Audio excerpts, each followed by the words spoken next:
In 2025, the Atlanta Hawks finished 40-42, landing them at 8th in the Eastern Conference. Obviously, no team ever wants to finish in the middle of the pack like that. You're not good enough to contend, but you're not bad enough to get a good pick. But there were definitely some bright spots. Trae Young just had another great season, averaging 24.2 points per game and 11.6 assists per game, the most in the NBA, at age 26. And while his splits probably could get better, he still had a great lead guard season, averaging a double-double. Your number one pick, Zachary Ricochet, just finished second in Rookie of the Year voting, though that might not mean much considering this rookie class, averaging 12.6 points per game on 45, 35, and 70 in a limited role, playing only around 25 minutes per game. Per 36, that's 18.4 points per game and 5 rebounds. Dyson Daniels, in his first season with you, just made all defensive first team, finished second in Defensive Player of the Year voting as a guard, and won the Most Improved Player award at 21. And he did it averaging 14.1 points per game, 6 rebounds, 4 assists, and an astonishing 3 steals per game, the most in the entire NBA. And last but not least, Jalen Johnson was great before the injury. At 23,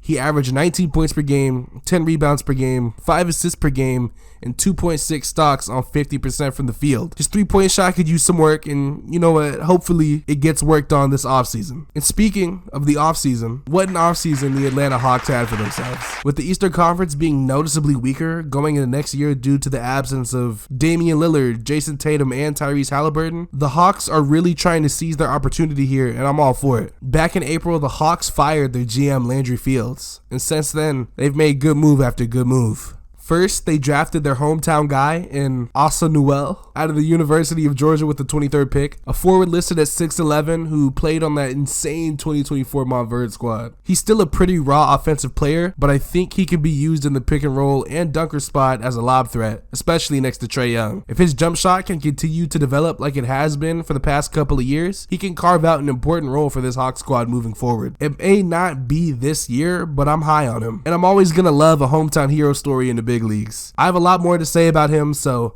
if y'all would like to hear me break down more of his game and maybe even some film, let me know, because I'd definitely be down for that kind of content if that's what y'all would want to see. Next, they acquired Nickeil Alexander-Walker from the Minnesota Timberwolves. Last year, NAW was in the 6th Man of the Year race, and he was a key piece for the Timberwolves off the bench. He played all 82 games last season and shot it really well from 3 on some of the highest volume in his career. NAW seems to keep improving every year, and his defense combined with his ever-improving 3-point shot makes him a premier 3-and-D guy in today's NBA, who can also shoulder some slight ball handling responsibilities when asked to. His production numbers may not pop out at you, but I can assure you NAW is a great player, and he's going to contribute a lot to this team's success. I don't know much about advanced stats, but if any of my advanced stat knowers can give us something that supports NAW in the comments, you're getting pinned. That wasn't it though. Next, they acquired Kristaps Porzingis from the Boston Celtics. To me, this is one of the best moves any team has made all offseason. Yeah, Porzingis came down with the mystery illness,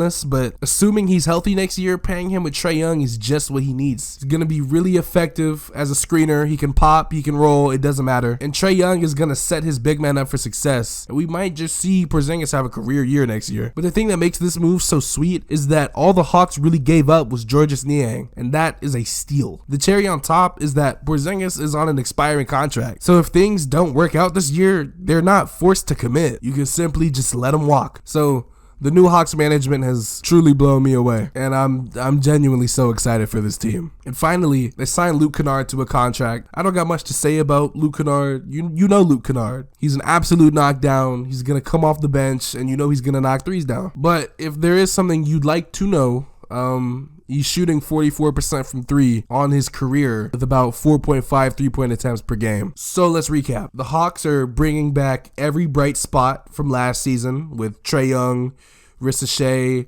and Jalen Johnson, as well as adding shooting in Porzingis, Kennard, and Alexander Walker. They added more defense to their backcourt, which is needed because Trae Young isn't guarding anybody. They added more frontcourt depth and just all-around roster improvements. I'm excited for this new look Hawks team, and I think they can make some real noise. Let me know what you think though. Where do you have this Hawks team finishing in the standings? How far can they make it in the playoffs in this Eastern Conference? I'd love to know what you guys think, and I'll talk to y'all later. Peace. By the way, I didn't mention Onyeka Okongwu, but I'm a fan. I think he's good. I think he's a dog out there. They also signed N'Faly Dante, and if you're a Rockets fan, you know that he's a dog and he can be something good. But yeah, that's all for me for this time. Peace.